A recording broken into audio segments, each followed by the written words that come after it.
Get this question a lot, like, Scott, how narrow does my hypnosis niche need to be? Now, in the past, I used to say it needs to be very, very narrow because there was a lot of competition. But because we've got so many students in our program and a lot of people doing this, there's a lot of therapists and coaches out there making their niches really, really narrow, and that's fine. But over time, with so many people being certified, we've sort of changed tactics on that. And I'm going to give you guys that today, give you a bit of an insider detail with that. We no longer say your niche has to be really, really narrow. There has to be narrow enough so your potential clients in the niche can understand it. If it's that age-old thing of like, I'm a hypnotherapist, I can help you with everything for $100. That's not what I mean by narrow. Also don't need talk about being narrow in your niche as far as I'm a practitioner of this or I'm a hypnotherapist. That's not your niche either.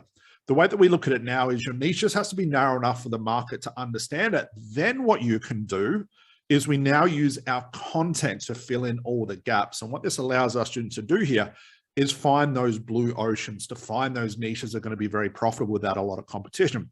The niche is too narrow. Yes, you run into an issue where there may not be enough clients, but also with the narrow niche, you'll find that maybe it's going to be more blue ocean. There's less competition. If it's too wide, it's too general, you end up being like every other therapy and coaching business out there, which is not making any money because there's too many things going on, too many moving parts.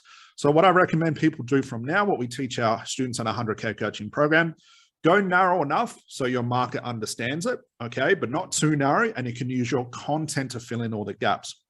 What's crazy is over time, once you get known in the industry, guys, your niche would no longer matter. You want people to recognize you for what you do. And the way they figure out what you do is based on your content. If you think of someone like Tony Robbins, I don't think he even has a niche anymore. Think of it like the top therapists and coaches. They don't really have niches anymore because their content tells their market about everything they do. And then they sort of transition from that or transcend from that, where their name becomes a part of the niche. If you think of someone like, I don't know, like Milton Erickson, everyone associates him to conversational hypnosis and psychotherapy. That's the name of it, okay? So the niche doesn't have to be too narrow, narrow enough so your market understands it, but use your content. That's why content is so valuable. You want to use your content to describe what you do.